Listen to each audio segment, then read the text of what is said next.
네, 안녕하세요. 축구 생각입니다. 주말에 있는 축구 승무패 토토 최종픽과 독식픽 공유 드리도록 하겠습니다. 일단은 주중에 공유 드렸었던 이 승무패 같은 경우에는 이 독식픽만 10개가 적중이 됐습니다. 그래서 뭐 스타트 레인 경기는 저는 레스터가 지진 않을 것 같다라고 생각을 했었는데 적중해서 실패를 했었고요. 모나코 경기는 저는 모나코가 이길 거라고 봤었기 때문에 그것도 틀렸습니다. 헨트 경기는 비등하다라고 봤기 때문에 무승부를 좀 생각을 했었고, 웨스트햄 경기도 일단은 세비야가 전력적으로는 유리해 보인다라고 생각을 했었기 때문에 무승부를 봤었는데, 이렇게 4개를 틀리면서 10개가 적중이 됐었습니다. 그럼 주말에 있는 승무패 최종픽과 독식픽 공유 드리겠습니다. 자, 일단은 제가 평균적으로 8개에서 10개가 적중이 되기 때문에 그 점을 참고해 주시면 좋을 것 같고요. 그리고 제가 K리그 관련해서는 초안 영상 때 좀 설명을 드렸었기 때문에 이 최종픽과 독식픽에서는 간단하게만 말씀을 드리겠습니다. 그래서 자세한 경기력이 듣고 싶으신 분들은 초안팩 영상을 좀 참고해 주시면 좋을 것 같습니다. 그리고 이 멤버십 관련해서는 단톡방 참여나 베팅 내역에 보고 싶으신 분들만 멤버십에 가입을 해주시면 좋을 것 같습니다. 그럼 1번 경기부터 말씀을 드리겠습니다. 서울대 제주의 경기고요. 투표율은 일단은 제주 쪽을 가리키고 있고요. 그리고 일단은 배당도 제주 쪽을 바라보고 있습니다. 저 역시도 그렇게 생각을 하고 있습니다. 일단은 서울이 2연패를 하고 있는 상황인데 개막하고 나서 개막전에선 좋은 모습이었지만 최근에는 좀 좋지 않은 모습을 보여주고 있고, 제주 같은 경우에는 좋지 않았었던 개막전에 비해서는 최근에는 좀 좋아지고 있는 모습을 보여주고 있습니다. 제주와 이 서울의 맞대결, 지금 서울이 제주에게 3연패를 하고 있습니다. 최근에 제주에게 약했었던 서울이고, 주민규가 어쨌든 득점을 지난 경기 만들어냈기 때문에 지금 상황에서는 이 서울이 지난 이적 시장에 비해서 크게 변화가 된 스쿼드는 아닙니다. 그래서 이 선수들의 조직력은 좋지만 이 최전방에 대한 아쉬움은 좀 보여주고 있다라고 봅니다. 그래서 이 조영욱이나 이런 부분들을 보여주고 있는데, 조영욱이 지난 시즌 후반기 때는 좀 좋았었던 부분들이 있었지만 최근에 보여주는 모습들은 결정력에서의 좀 아쉬운 모습들이 많아서 저는 지금 상황에서는 제주가 더 유리한 경기라고 생각을 하고 있습니다. 또한 제주가 서울 상대로 최근에 강했었던 모습이나 원정인데도 불구하고 정배당을 준 부분들은 저는 제주가 유리하다라고 생각을 해서 최종에선 서울의 단통 패를 가져가 보도록 하고요. 그리고 독식픽 같은 경우에는 조금 더 이변 위주로 가져가서 독식을 하기 위한 이변 위주의 픽입니다. 독식픽에서는 무승부도 일단은 받쳐서 가져가도록 하겠습니다. 서울이 어쨌든 이 역습 상황에서는 나쁘지 않은 부분들이 보여주고 있는데, 제주가 전체적으로 수비적으로 봤었을 때는 측면에 대한 공간들은 좀 있는 팀이라서 서울도 쉽게 지지 않을 가능성도 있겠다라고 생각을 했습니다. 독식에서는 무패 투픽을 가져가 보도록 하겠습니다. 자, 2번 경기입니다. 전북 대 김천의 경기고요. 전북은 3연패를 하고 있습니다. 홈에서는 2연패를 하고 있고요. 김천 같은 경우에는 원정에서 2연패를 하고 있습니다. 두 팀 맞대결에서의 특이사항은 전북이 홈에서 4연승을 하고 있습니다. 일단 전북 같은 경우에는 정배당을 받긴 받았어요. 어쨌든 김천 상대로는 뭐 김천이 지난 시즌 2부에 있었긴 하지만 그 K리그 1에서의 보여줬었던 모습들은 전북이 확실히 김천 상대로는 강했었던 모습을 보여주고 있고요. 지금 전북이 연패가 굉장히 긴 상황에서 저는 추가적인 이 4연패까지는 전북이란 팀을 봤었을 때 4연패까지는 안 갈 것 같다라고 생각을 합니다. 4연패까지 가면 김상식 감독의 이 입지가 굉장히 흔들리는 상황이라고 생각을 하고 있고요. 전북이 질 거라고 생각하지는 않습니다. 다만 이 단통 승으로 가져가기에는 어쨌든 전북이 김진규가 영입이 됐어요. 중원에 대한 답답함을 좀 보강하고자 김진규가 영입이 됐는데, 사실은 이 전북의 전체적인 스쿼드가 조금 노쇠화가 됐다라는 생각도 들고 있고, 공격이나 수비나 좀 흔들리는 모습들을 최근에 많이 보여주고 있다라고 생각을 하고 있어서 선뜻 전북의 단통 승까지는 손이 안 갑니다. 무승부까지는 받치는 게 충분히 무승부 승부 투픽이면 충분히 막을 수 있는 경기라고 생각을 하고 있어서 저는 최종에서 승부 투픽을 가져가 보도록 하고요. 독식에서는 승과 무승부 쪽에서 저는 전북 사이드를 바라보고 있기 때문에 승과 무승부 중에서 하나를 고르자면 그래도 저는 전북 승에 김천 상대로 강했었고 분위기 반전을 할 가능성이 있어 보이는 게 김천이 측면에서의 공격들이 좀 약하다라고 생각을 하고 있어서 전북의 단통 승을 가져가 보도록 하겠습니다. 3번 경기입니다. 알라베스 대 그라나다의 경기고요. 그라나다는 2연패를 하고 있고 원정에선 4연패를 하고 있습니다.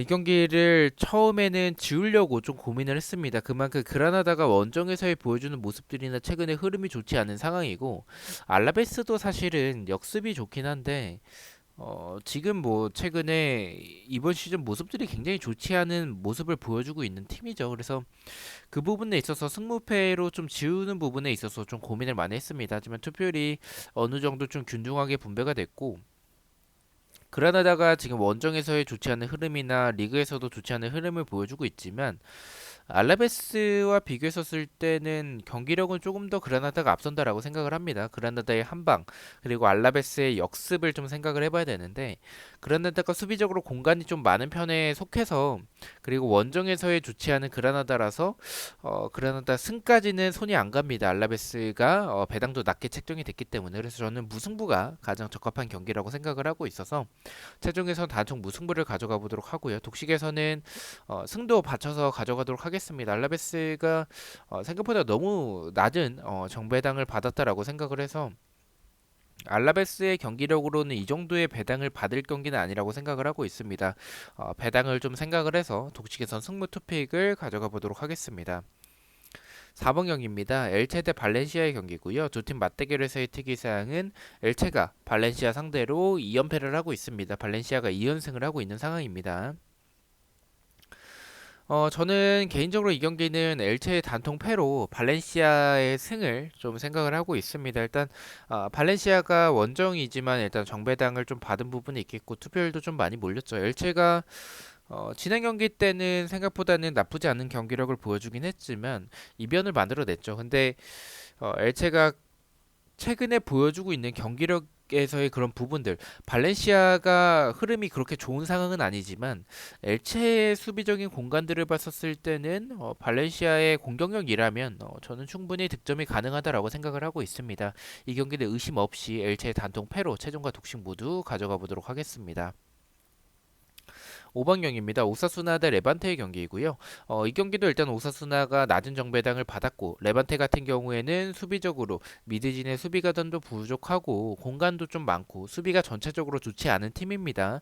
오사수나가 도깨비적인 모습들이 있긴 하지만 레반테의 수비를 생각을 해봤을 때 그리고 오사수나가 이 공격에서의 뒷공간을 노리는 모습이나 아니면 역습 때도 좋은 부분들이 있고 크로스나 세트피스에서도 좋은 부분들이 있기 때문에 저는 이 경기는 좀 오사수나의 좀 대승을 좀 생각을 하고 있습니다. 최종과 독식 모두 오사수나의 단통 승을 예측해 보도록 하겠습니다.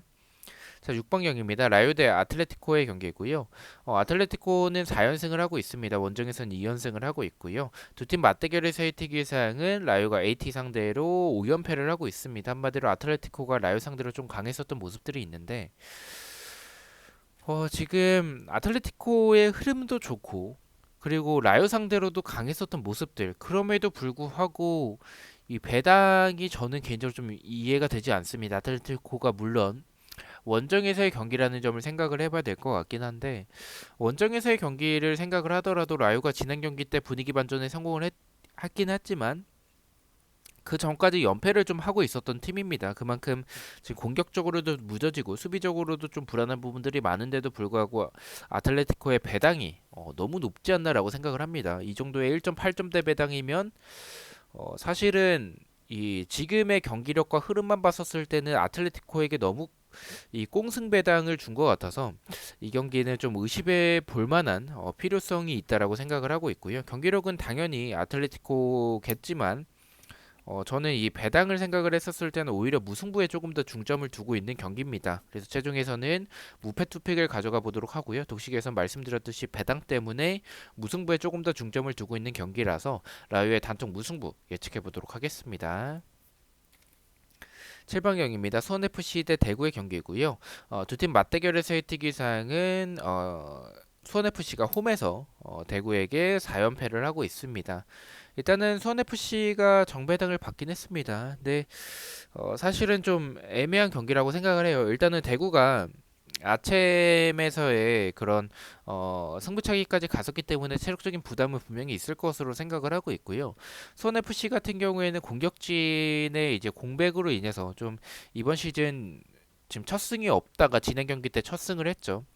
근데 대구가 원정에서의 경기력이 좀 떨어지는 부분들이 있겠고, 이 체력적인 부담 그리고 수비진의 주력이 느리기 때문에 수원 FC가 어쨌든 역습에서의 좋은 부분들은 보여주고 있다라고 생각을 하고 있습니다. 그래서 배당도 낮게 책정이 됐고 여러 가지 상황과 경기력을 좀 생각을 해봤을 때 수원 FC가 이길 가능성도 저는 조금 더 높지 않나라고 생각을 하고 있습니다. 최종에선 단통 승을 가져가 보도록 하고요.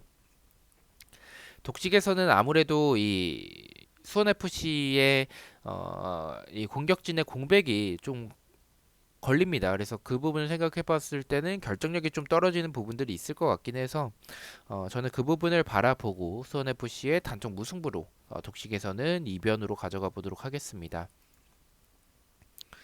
8번은 적특입니다. 이 울산이 지금 코로나로 경기가 취소가 됐기 때문에 이 경기는 적특이라서 그냥 이 경기는 아무렇게나 픽하시면 될 것 같습니다. 자, 9번 경기입니다. 성남 대 인천의 경기고요. 성남은 홈에서 2연속 무승부를 하고 있습니다. 이 경기에 대해서도 좀 고민을 많이 했습니다. 인천이 원정에서 정배당을 받고 그리고 투표율도 50% 가까이가 원정인데도 불구하고 몰렸습니다. 그만큼 인천이 이번 시즌 보여주는 시즌 초반의 흐름이 굉장히 좋다라는 것을 볼 수가 있겠고요. 3승 1무 1패를 하고 있습니다. 성남 같은 경우에는 좀 좋지 않은 흐름을 보여주면서 아직까지 개막하고 나서의 승리가 없는 모습을 보여주고 있습니다. 그만큼 수비적으로도 좀 답답한 부분들이 많고 공격도 좀 잘 안 풀리는 모습들이 많습니다.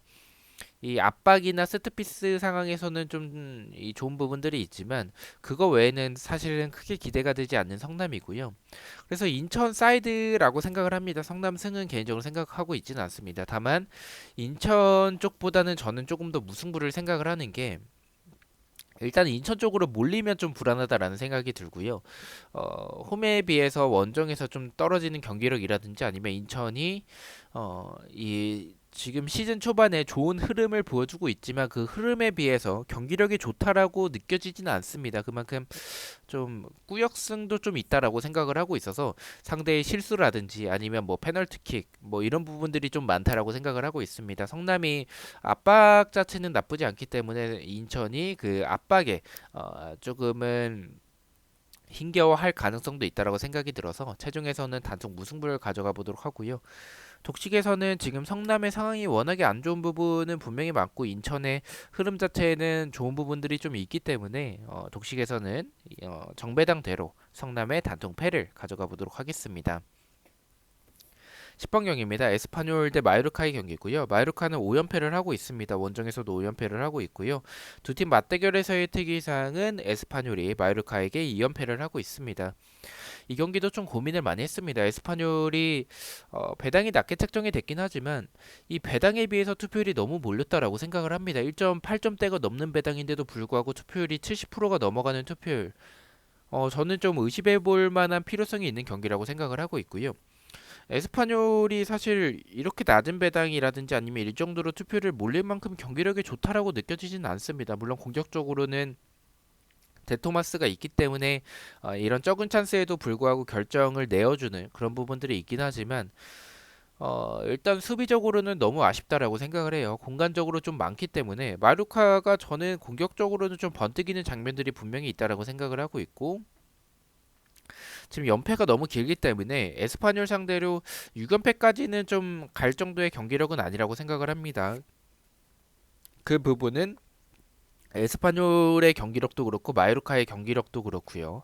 그래서 저는 이 경기는 좀 이상하다라는 생각이 좀 들어서 이 경기는 좀 승부패가 다 느껴진다라고도 생각을 하고 있습니다. 승부패로 지어보도록 하고요. 독식에서는 이변이라면 저는 무승부보다는 마요르카가 이 에스파뇰의 수비를 공략할 가능성이 있다라고 생각을 하고 있어서 승패 방향의 경기가 더 적합하지 않을까라고 생각을 하고 있습니다. 그래서 저는 독식에서는 승패 투픽을 가져가 보도록 하겠습니다. 11번경입니다. 셀타비고 대 베티스의 경기고요. 이 경기는 좀 애매하긴 한데 베티스가 일단은 유럽 대항전이 있었기 때문에 체력적인 부담이 있을 것 같다라고 생각을 하고 있고요. 두 팀의 스타일 자체가 좀 비슷한 부분들이 있습니다. 두 팀 다 수비적으로 좀 공간이 있는 편이고 그리고 공격적으로는 뭐 역습이나 공격에서의 모습들이 나쁘지 않은 두 팀이기 때문에 저는 승패 방향을 좀 생각을 하고 있습니다. 승패 방향이라면 원정에서의 베티스 그리고 유럽 대항전이 있었기 때문에 체력적인 부담이 있는 베티스보다는 셀타비고가 공격적인 부분에서 나쁘지 않은 모습을 최근에 많이 보여주고 있어서 셀타비고 승에 조금 더 가깝지 않을까라고 생각을 하고 있습니다. 그리고 셀타비고의 배당도 너무 낮게 책정이 됐다는 생각이 있어서 셀타비고의 단통 승으로 최종과 독식 모두 가져가 보도록 하겠습니다. 12번 경기입니다. 카디스 대 비아레알의 경기고요. 이 경기도 의심하고 있지는 않습니다. 챔스가 있었기 때문에 체력적인 부담은 분명히 있겠지만 전체적으로 카디스가 보여주는 그런 모습들이 이번 시즌 공격적으로 저는 좀 괜찮은 부분들이 있다라고 생각을 했는데 최근에는 이 공격에서의 득점이나 아니면 수비에서의 좀 흔들리는 모습들이 많다라고 생각을 하고 있고요. 비아레알 같은 경우에는 이 유럽 대항전이 있었기 때문에 그 부분은 조금 불안하긴 하지만 경기력적으로는 굉장히 좋은 부분들을 많이 보여주고 있다라고 생각을 하고 있습니다. 카디스 상대로 무난한 승리를 생각을 하고 있어서 의심 없이 카디스의 단통 패로 최종과 독식 모두 가져가 보도록 하겠습니다. 13번 경기입니다. 세비야 대 이 소시에다드의 경기고요. 세비야는 2연속 무승부를 하고 있습니다. 홈에서는 2연승을 하고 있고요. 두 팀 맞대결에서의 특이사항은 2연속 무승부를 하고 있고 세비야가 홈일 때는 최근에 전승을 하고 있습니다. 이 경기도 조금은 난해한 경기긴 해요. 소시에다드가 수비적으로 흔들리는 모습도 많고 공격에서의 결정력이 좀 떨어진 부분들이 있어서 세비야 사이드는 맞다라고 생각을 합니다. 세비야가 이 경기력 자체가 나쁜 팀은 아니기 때문에 근데 승과 무승부 중에서는 좀 고민이 많이 됐습니다. 하지만 세비야가 배당도 낮게 책정이 됐고 소시에다드가 최근에 보여주는 모습들이라면 저는 지금은 이 세비야의 측면에서의 크로스 공격들이 충분히 통할 수 있는 경기지 않을까라고 생각을 하고 있습니다. 또한 홈에서의 경기이기 때문에 세비야가 유리하다라고 생각을 하고 있어서 최종에선 세비야의 단통 승을 가져가 보도록 하고요. 독식에서는 이 세비야가 유럽 대항전이 조금은 걸립니다. 그리고 소시에다드가 결정력이나 이런 이 수비에서의 흔들리는 모습들이 있긴 하지만 밸런스 자체가 나쁜 팀은 아니라는 생각이 들어서 이 세비야가 고전할 가능성도 있다라고 생각을 하고 있습니다. 독식에선 단통 무승부를 예측해 보도록 하겠습니다. 자, 마지막 경기입니다. 레알 마드리드 대 바르셀로나의 경기고요. 레알은 4연승을 하고 있습니다. 홈에선 3연승을 하고 있고요. 바르셀로나 같은 경우도 4연승을 하고 있습니다. 원정에서 2연승을 하고 있고요. 두 팀 맞대결에서의 특이사항은 레알 마드리드가 홈일 때 2연승을 하고 있습니다. 일단 이 두 팀 자체가 흐름이 굉장히 좋은 두 팀의 맞대결입니다. 좀 그 부분에 있어서 좀 고민을 많이 했어요. 레알이 유리해 보이는 건 맞다라고 생각을 하는데 바르셀로나가 최근에 보여주는 이 경기력이 괜찮은 부분들이 있어서 저는 이 엘클라시코 이 레알 쪽으로 이 엘클라시코가 승무패에 들어왔었을 때 보통은 3등분이 되거나 아니면 한 팀으로 몰려도 50%쯤밖에 되지 않는 상황들이 많은데 지금 바르셀로나의 흐름이 나쁜 상황은 아니긴 한데 물론 레알의 경기력은 더 좋긴 하지만 이 정도로 투표율이 몰린 경기는 제가 엘클라시코가 이제 승무패에 들어왔었을 때는 좀 처음인 것 같습니다. 그만큼 이렇게 투표율이 몰린다면 저는 좀 이 경기를 지어볼 만한 가치가 있다는 생각이 들어서 최종에선 승무패로 지어보도록 하고요. 독식에서는 제가 생각하는 바르셀로나의 경기력이 생각보다는 굉장히 좋은 부분들이 많다라고 생각을 하고 있고 호흡도 지금 이적해온 뭐 오바메양이나 트라우레나 잘 적응을 하고 있다는 생각이 들어서 레알의 비니시우스와 벤제마는 강력하긴 하지만 이 수비에서의 모습들은 바르셀로나가 조금 더 유리하게 경기를 펼칠 가능성도 있다는 생각이 들어서 독식 픽이니만큼 이변으로 레알의 단통 패를 가져가 보도록 하겠습니다. 자, 이렇게 해서 14경기에 대해서 최종 픽과 독식 픽 공유를 모두 마쳤고요. 저는 프로토 영상으로 다시 찾아뵙도록 하겠습니다. 시청해주셔서 너무나도 감사드리고 구독과 좋아요 너무나도 감사합니다. 감사합니다.